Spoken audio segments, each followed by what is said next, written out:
안녕하세요. 오늘도 서연살롱을 찾아주셔서 감사합니다. 결혼 8년차 여성이에요. 세상에는 참 다양한 부모가 있는 것 같아요. 어릴 때부터 언니랑 차별을 받았던 저는 저희 부모님이 최악의 부모라고 생각했었는데요. 제 남편이 살아온 인생을 보니 제가 어리광을 부리고 살아온 것 같다는 생각이 들더군요. 저는 갓 20이 되던 해 결혼을 했어요.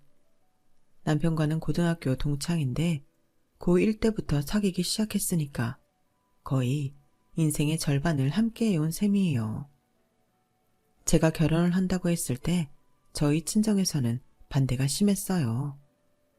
나이가 어렸던 것도 이유였지만 그보다는 당시 남편네 집안 상황이 걸림돌이 되었어요. 저희 시어머니는 제 남편이 3살이 되던 무렵 세상을 떠나셨어요. 원래 몸이 약한 편이기도 하셨고 임신 중독으로 상태가 더 악화되어 그렇게 되셨죠. 홀아버지 밑에서 어릴 때부터 집안 살림을 하면서 학교를 다녔던 남편은 어려운 처지에도 늘 밝은 모습이었어요. 그래서 남편의 집안 사정을 모르는 사람은 제 남편이 유복한 가정에서 부모 사랑 듬뿍 받고 자란 막내 아들일 거라고 생각할 정도였죠. 저도 처음엔 그런 줄 알았어요. 그런데 알고 보니 이미지와는 완전 상반된 인생을 살아왔더라고요. 초등학생 때부터 바쁜 아빠를 대신해 밥도 하고 빨래도 하고 집안 청소까지 하며 살았더라고요. 제가 남편과 가까워진 건 고등학교에 들어가고 몇 주 안 됐을 무렵이었어요. 어릴 때부터 언니랑 비교를 많이 당하고 살았던 저는 집에서 미운 오리 새끼 취급을 받고 있었는데 그 무렵에 그 정도가 너무 심해서 하루가 멀다 하고 엄마랑 다투곤 했었죠. 싸움의 시작은 교복 때문이었어요. 고등학교에 입학할 당시 주변 친구들은 다들 새 교복을 맞춰 입고 등교를 했는데 저는 언니 교복을 물려 입어야 했거든요. 문제는 저희 언니랑 제가 연년생이라는 거예요. 언니는 학년이 올라간다고 새 교복을 맞춰주면서 정작 입학을 하는 저한테는 언니가 입던 걸 입으라고 하니 화가 날 수밖에 없었죠. 동생이 언니 교복 물려 입는 게 뭐가 잘못됐다는 거야?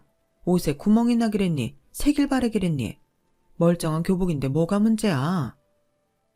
그렇게 멀쩡하면 언니 보고 입으라 그래. 나한테 이러지 말고. 엄마가 나랑 언니 차별하는 건 알겠는데 그래도 이건 아니지. 어떻게 입학하는 딸한테 헝 교복을 입으라면서. 큰딸한텐 학년 바뀌었다고 새 교복을 입혀? 누가 봐도 이상하잖아. 이상하긴 뭐가 이상해. 나도 어릴 때 언니들 교복 물려입고 자랐지만 한 번도 그걸로 투정 부린 적 없어. 기집애가 공부도 못하는 게 승질만 들어와서는 도대체 이건 누굴 닮아 일어나 몰라. 엄마는 끝까지 제 탓만 했어요. 언니는 어땠냐고요? 늘 그렇듯 마치 자기가 공주라도 되는 양 시끄러운 일에 관여하기 싫다는 표정으로 방에 들어가 방문을 걸어 잠그더군요. 퇴근에 집에 돌아온 아빠 역시 집안이 왜 이리 시끄럽냐고 타박만 하시곤 안방으로 들어가 버리셨죠. 결국 내 편을 들어줄 사람은 집안에 아무도 없었어요. 그렇게 입학식 날짜는 다가오고 수중에 돈이 없던 저는 그저 속만 타들어갔죠. 친구들은 새엄마도 아니고 친엄마인데 설마 딸한테 헌 교복 입혀서 입학식에 가게 하겠냐며 기다려보라고 했지만 기적은 일어나지 않았어요. 결국 입학식 날까지도 엄마는 새 교복을 사주지 않아서 결국 저는 언니가 입던 교복을 입고 학교에 등교해야만 했죠. 안 그래도 기분이 안 좋은 판에 첫 수업에 들어온 영어 선생님은 기다렸다는 듯 제 신경을 긁어댔어요. 너 희정이 동생이라며? 네 언니는 얼굴도 예쁘고 공부도 잘하는데 넌 어떤지 모르겠네? 학기 초라 네 성적은 어떤지 모르겠다만 얼굴은 네 언니가 낫다 얘. 웃자고 한 소리였지만 어릴 때부터 늘 언니랑 비교당하며 자랐던 저한테는 가슴에 비수를 꼽는 것과 같았어요. 안 그래도 교복 때문에 기분도 안 좋은데 그런 소리까지 들으니 울컥하더라고요. 그래서 그대로 울음을 터뜨렸죠. 어머머? 얘 내가 뭘 했다고 우니? 누가 보면 내가 너 때린 줄 알겠다. 당황한 영어 선생님은 서둘러 수업을 시작했고 수업 내내 저는 벌개진 눈으로 수업을 들어야 했어요. 그렇게 영어 수업이 끝나고 책상에 엎드려 있는데 책상 위에 초코우유가 놓이더라고요. 고개를 들어봤더니 화사하게 생긴 남자애가 저를 내려다보며 그러더라고요. 기분 꿀꿀할 땐 단 거 먹으면 좀 나아지더라. 안녕, 난 이수호야. 그 남학생이 바로 지금의 제 남편이에요. 그렇게 안면을 트게 된 남편과 저는 이후 급식도 같이 먹는 절친이 되었어요. 집에서는 누구 하나 내 편을 들어주는 사람이 없었지만 적어도 남편만큼은 늘 제 편이 되어주었어요. 그게 얼마나 위안이 되었는지 몰라요. 그렇게 껌딱지처럼 붙어 다니던 우리는 기쁜 순간도 슬픈 순간도 함께 했어요. 고등학교 2학년 기말고사를 앞둔 어느 날이었는데 평소에 지각 한 번 없던 남편이 결석을 한 거예요. 전화도 받지 않고 말이죠. 그래서 방과 후에 남편네 집에 찾아갔더니 주인집 아주머니가 그러시더라고요. 수호 아버지가 어제 돌아가셨잖아. 수호 지금 장례식장에 있을 거야. 친척도 하나 없다던데 어린 게 혼자 어떻게 장례를 치르려는지. 그 말에 정신없이 장례식장으로 달려갔어요. 조문객도 몇 명 없는 장례식장에서 남편 혼자 아버지 영정을 지키고 있더라고요. 늘 웃는 얼굴이던 남편은 마치 주일 잃은 강아지처럼 겁에 질려 있었어요. 그러다 저를 발견하고는 그제야 참았던 눈물을 흘리더라고요. 그런 남편을 꼭 안아주면서 결심했어요. 앞으로는 내가 수호를 지켜줘야겠다고요. 내가 수호의 가족이 되겠다고 말이죠. 그래서 저는 장례를 치르는 내내 남편 곁을 지켰어요. 그 바람에 부모님한테 엄청 혼났지만 그런 건 상관없었어요. 부모님한테 혼나는 것보다 나한테 소중한 사람을 외롭게 혼자 두는 게 제게는 더 큰 문제였으니까요. 20살밖에 안 된 나이에 결혼을 감행한 것도 세상에 홀로 남겨진 남편의 가족이 되기 위해서였어요. 서로에 대한 믿음도 있었고 잘 살 수 있다는 확신도 있었어요. 부자가 될 자신은 없었지만요. 그래서 부모님 반대에도 불구하고 고등학교를 졸업한 뒤 결혼식 없이 바로 혼인신고를 했어요. 물론 저희 집에서는 난리가 났죠. 내가 전혀 저럴 줄 알았어. 머리엔 똥밖에 안 듣냐니 벌써부터 발랑 까져서는 지멋대로 혼인신고를 해? 집안 망신을 시켜도 유분수지. 이제 돈내 창피해서 어떻게 고개를 들고 다니냐고. 너 인연 망치려거든 네 인생이나 망칠 것이지. 멀쩡한 네 언니 앞길까지 망치려고 작정했어? 나중에 네 언니 시집갈 때 그쪽 집에서 이 사실을 알면 네 언니가 얼마나 창피할지는 생각도 안 하냐고. 도움이 안 되면 최소한 네 언니 인생에 초는 치지 말아야지. 아우 머리야.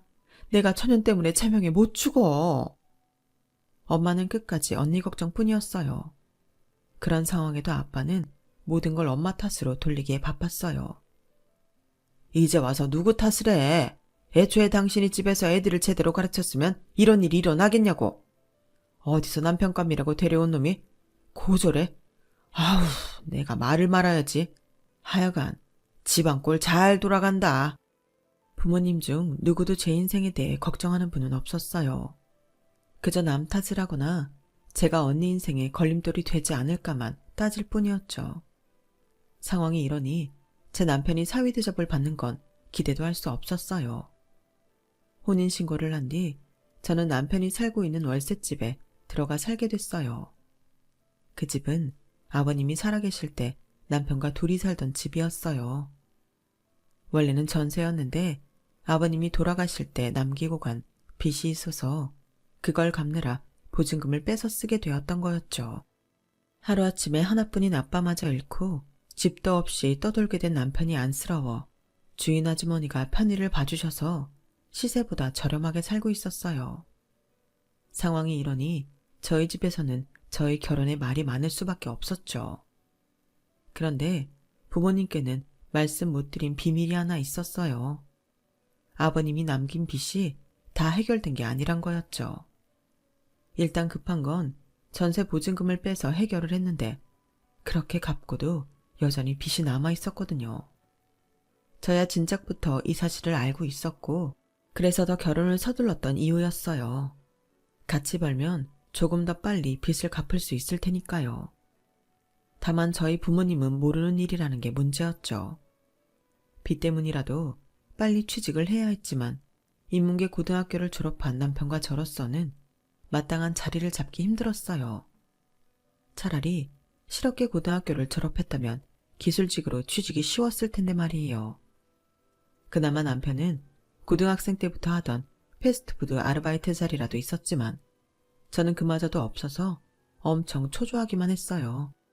입은 늘었고 갚아야 할 빚도 있는데 벌이는 여전하니 걱정 때문에 잠도 오지 않더라고요.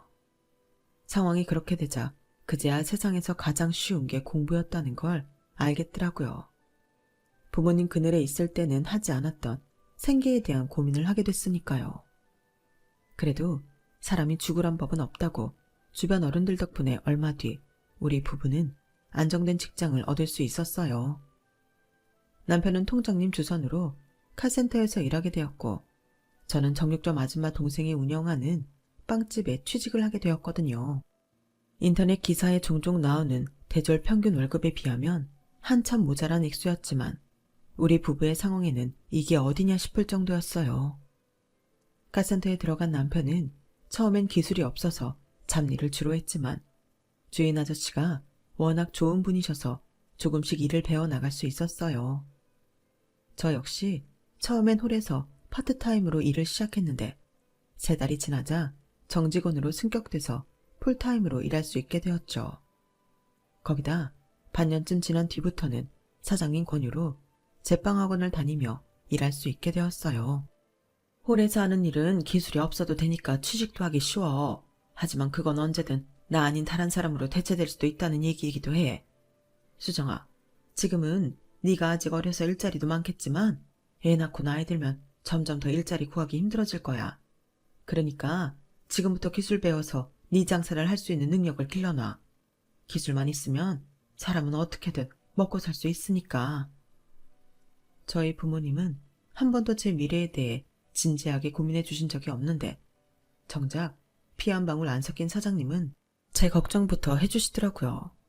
그래서 남편과 상의한 뒤 오전엔 제빵학원에서 기술을 배우고 낮부터 밤까지는 홀에서 일을 했어요. 풀타임을 할 때보다는 수입이 줄었지만 그래도 미래에 대한 투자다 생각하니 마다할 이유가 없겠더라고요. 거기다 빵집에서 일하고 있는 터라 좋은 점도 많았고요. 제가 일하는 빵집은 가게 안에 빵 공장까지 있는 대규모 가게라서 틈틈이 공장장님한테 궁금한 걸 물어볼 수도 있고 가끔은 직접 공장에 들어가 눈동냥도 할 수 있었거든요. 덕분에 같이 공부하는 친구들에 비해 배우는 속도도 빠르고 이해도도 높았어요. 그러니 제과 제빵 기능사도 생각보다 쉽게 취득할 수 있었고요. 그런데 막상 자격증을 따고 나니 홀 서빙보다는 빵 공장에서 일하고 싶다는 생각이 들더라고요. 기껏 딴 자격증이니 빨리 써먹고 싶었거든요. 그래서 사장님께 말씀드리고 홀에서 빵 공장으로 부서 이동을 하게 되었어요. 본격적으로 빵 만드는 일을 하게 된 거죠. 빵을 만든다고는 하지만 정확히는 샌드위치를 만들고 케이크 시트 정리를 하는 정도에 불과했지만요. 이쪽 일이 자격증이 있다고 해서 바로 빵을 구울 수 있는 건 아니거든요. 아래부터 차근차근 올라가야 빵도 굽고 케이크도 만들고 할 수 있는 거죠. 제가 조금씩 청장을 해나가는 동안 남편도 자동차 정비 일이 능숙해지기 시작했어요. 당연히 월급도 오르게 되었고요. 그러는 사이 언니도 결혼을 하게 되었는데 저와는 달리 대학도 잘 나오고 직장도 다들 부러워하는 곳에 들어가다 보니 결혼 상대자 역시 꽤 능력 있는 남자를 만날 수 있었어요.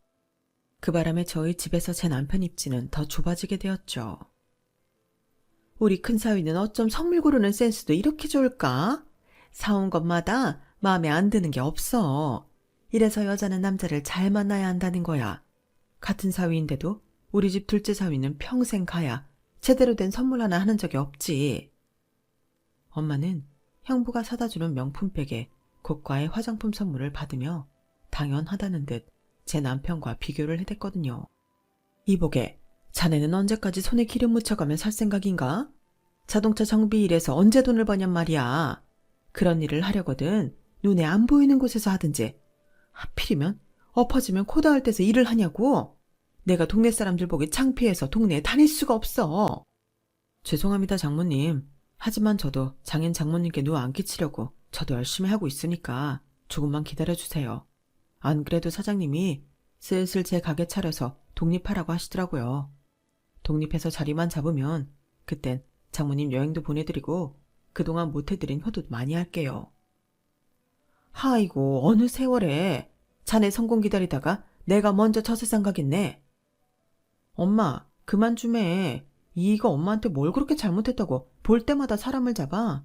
그리고 매번 형부랑 비교하면서 구박만 하는데 그러는 엄마는 내 남편한테 해준 게 뭐 있어. 형부는 집 올 때마다 갈비찜이며 삼계탕이며 상다리 부러지게 차려주면서 내 남편한테는 밥이나 제대로 차려준 적 있어? 엄마가 형부한테 하는 거 밥만이라도 해주고 그런 소리를 하면 나도 뭐라고 안 해. 근데 아니잖아. 왜 해주는 것도 없으면서 매번 사람만 잡느냐고. 친정에 올 때마다 엄마의 큰 사위 사랑에 기가 죽는 남편을 보니 저도 화가 나서 엄마랑 다투기 일쑤였어요. 네 형부랑 네 남편이 같아? 학벌이 있기래 집안이 번듯하기래. 이쁜 구석이 있어야 나도 사위 대접을 하지. 아 그러셔? 알았어. 그럼 앞으로도 엄마는 그 잘난 큰 사위 끼고 천년만년 잘 사셔. 나도 내 남편 홀대하는 이런 집엔 다시는 안 올 테니까. 처음부터 친정에게 달갑지 않았지만 남편이 하도 닥달하는 통에 왔던 건데 결국 그날도 엄마랑 한바탕 싸우고는 그대로 집으로 돌아가고 말았어요. 그럴 때마다 남편은 제게 미안해했죠.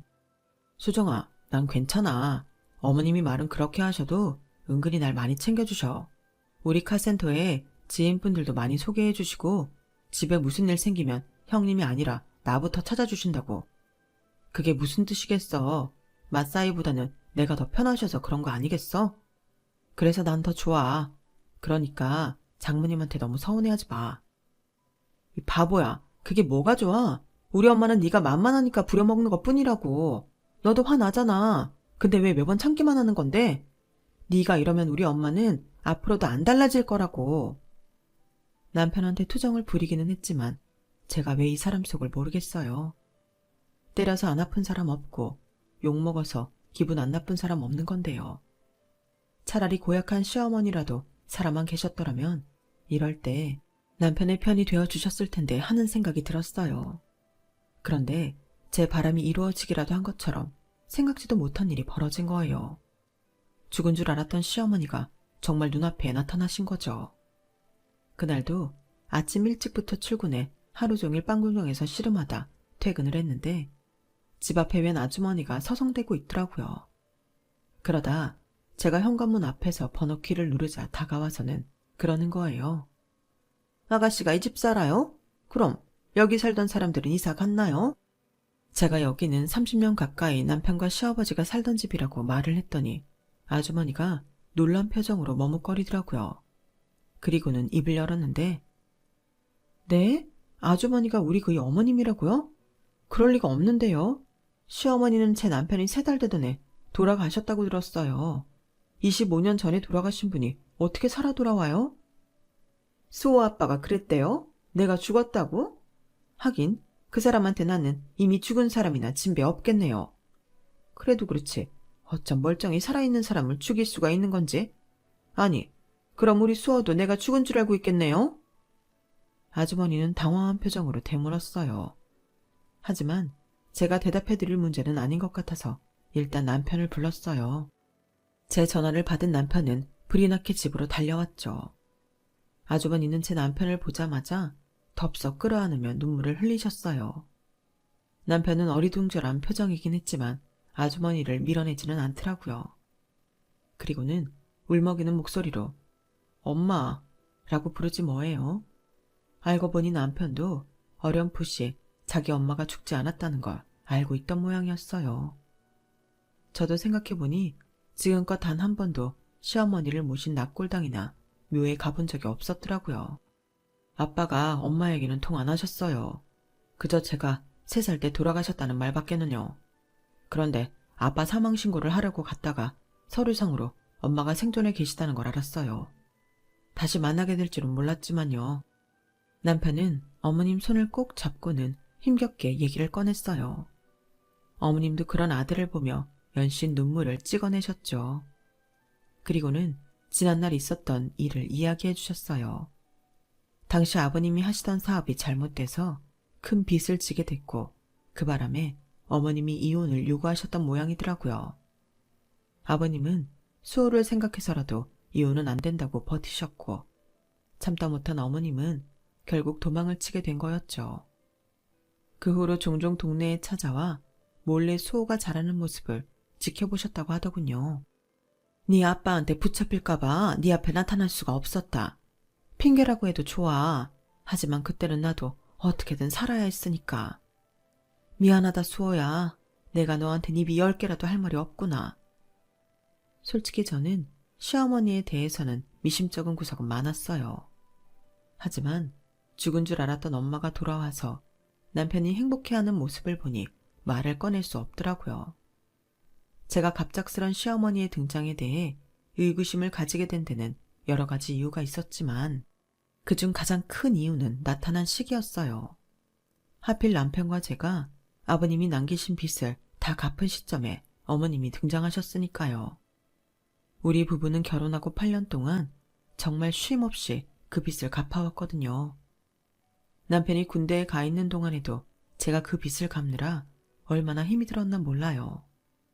그땐 저도 일을 시작한 지 1년 남짓한 때라서 벌이가 신통치 않았거든요. 그건 뭐 그렇다 치더라도 아버님이 두려워 그동안 아들 앞에 나서지 않으신 거라면 아버님 돌아가신 시점에 나타나실 수도 있었던 거잖아요. 그런데 왜 10년 넘게 기다렸다가 하필 지금 오신 거냐는 거예요. 생각하면 할수록 이상한 점 투성이었지만 그래도 남편을 생각해 참았어요. 그런데 집 나간 지 25년 만에 돌아온 시어머니 행동이 저를 더 안 좋은 생각을 하게 만들었지 뭐예요. 얘, 이리 좀 앉아봐라. 내가 이런 말 한다고 네가 기분 나빠할지는 모르겠지만 그래도 앞으로 안 보고 살 사이도 아니고 고부지간으로 평생 보고 살 사이니 내가 할 말은 해야겠다.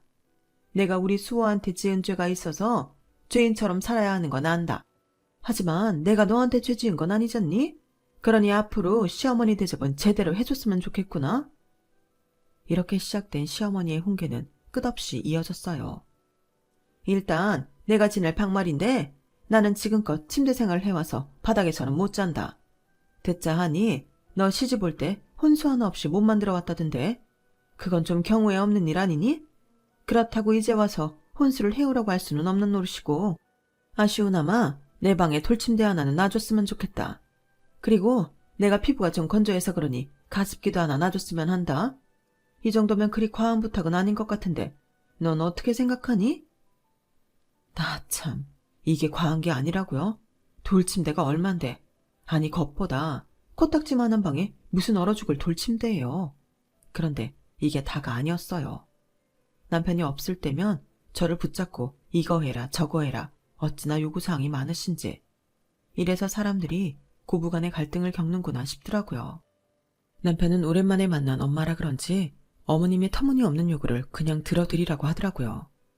그러니 어쩌겠어요. 남편을 위해서라도 해드리는 수밖에요. 그렇게 시어머니를 모시고 산 지 반년쯤 되었을까요? 저희도 이제는 빚도 다 갚았겠다. 전셋집으로 이사를 해야겠다 싶어서 집을 알아보고 있었는데 어머님이 그러시는 거예요.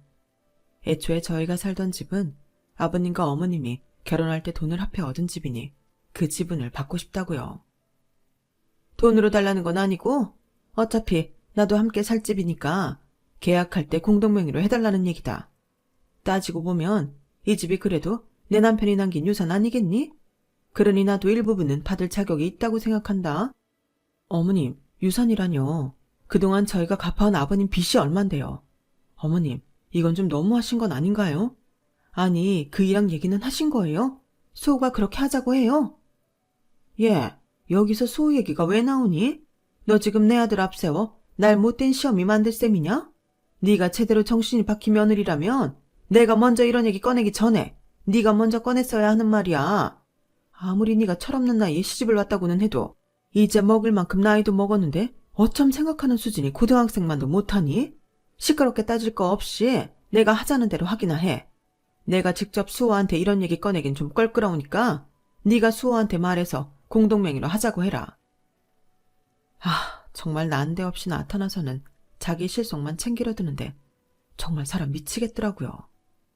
그날따라 남편은 급하게 끝내야 하는 일이 있어서 늦는다고 하길래 그 길로 집을 나와 친정으로 가버렸어요. 그 기분으로는 시어머니 저녁을 차려드리고 싶지 않았거든요. 평소엔 친정에만 왔다 하면 엄마랑 싸우는 통에 남의 집보다 껄끄러웠던 집이 시어머니의 등장으로 전보다 훨씬 편하게 느껴지더라고요. 툭하면 싸우기는 하지만 그래도 밖에서 터지고 나니 내 부모가 그래도 편하게 느껴지기도 했고요. 엄마도 제 표정을 보고는 지레 짐작을 했는지 평소처럼 가시돋침말로 쏘아대지는 않았어요. 그리고는 별 말 없이 저녁상을 차리던 식탁에 제 수저도 놓으시더라고요. 입을 꾹 다문 채 꾸역꾸역 밥을 먹는데 엄마가 슬쩍 운을 띄우더라고요. 네 시어머니는 어쩌고 이 시간에 여기로 왔어? 몰라. 그 인간이 밥을 먹든 말든 내가 무슨 상관이야. 그러자 엄마는 낚싯줄을 슬슬 잡아당기듯 궁금했던 질문을 쏟아냈어요. 집 나간 지 25년이나 됐다더니 설마 니들 집에 얹혀 살 생각은 아니겠지? 남편이랑 자식 버리고 나간 사람이 이제 와서 시어머니 노릇하고 살 생각하면 안 되지. 그지? 엄마도 그렇게 생각하지? 근데 오늘 나한테 뭐라는 줄 알아? 우리가 이사가는 집 명의를 공동명의로 해달래. 자기도 아버님이 남긴 집에 대한 소유권이 있다나 뭐라나. 아버님이 결혼할 때 두 분이 공동으로 마련한 집이니까 반은 자기 거라는 거야. 어이가 없어서 말이 안 나온다니까? 저는 본물 터지듯 쉴 새 없이 시어머니가 한 얘기를 쏟아냈어요. 그러자 그때까지 말 없이 식사를 하시던 아빠가 밥숟가락을 탁 내려놓으셨어요.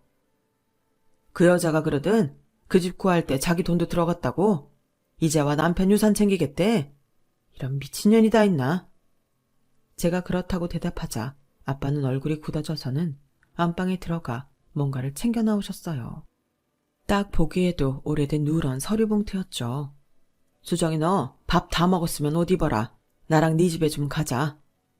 그리고는 저를 이끌고 저희 집으로 향했어요. 엄마도 덩달아 아빠와 저를 따라 나섰고요. 집에 가보니 어머님이 라면을 끓여 드시고 계시더라고요. 어머님은 저를 보자마자 가정주부가 밥도 안 차리고 어디를 갔다 오냐고 소리를 질렀죠. 그러다 뒤이어 집 안으로 들어서는 저희 아빠를 보시고는 얼굴이 사색이 되었어요. 상철 씨가 여긴 어떻게? 왜요? 내가 못 올 때 왔습니까? 내가 내 딸 집에 좀 왔는데 문제 있어요? 그러자 시어머니는 저랑 저희 아빠를 번갈아 보고는 믿을 수 없다는 듯 말했어요. 수정이가 상철 씨 딸이었어요? 그리고는 누나를 굴리며 전전긍긍하더라고요. 분명 두 사람 사이에 무슨 사연이 있는 것 같았어요. 그래서 엄마와 저는 아빠와 시어머니를 흥미진진하게 바라보았죠. 먼저 침묵을 깬 건 저희 아빠였어요.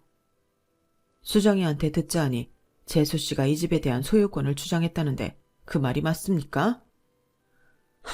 표정을 보니 맞는 모양이구만요. 재수 씨, 내가 이런 말까지는 안 하려고 했는데 당신 참 몹쓸 인간이네요. 명수 사업망에서 죽는 날까지 빚더미에서 허우적대다 간 게 누구 때문입니까? 재수 씨가 명수 동업자랑 눈 맞아서 돈 들고 튀어서 그런 거잖아요. 그래놓고 이제와 시애미 노릇을 하려고 들어요?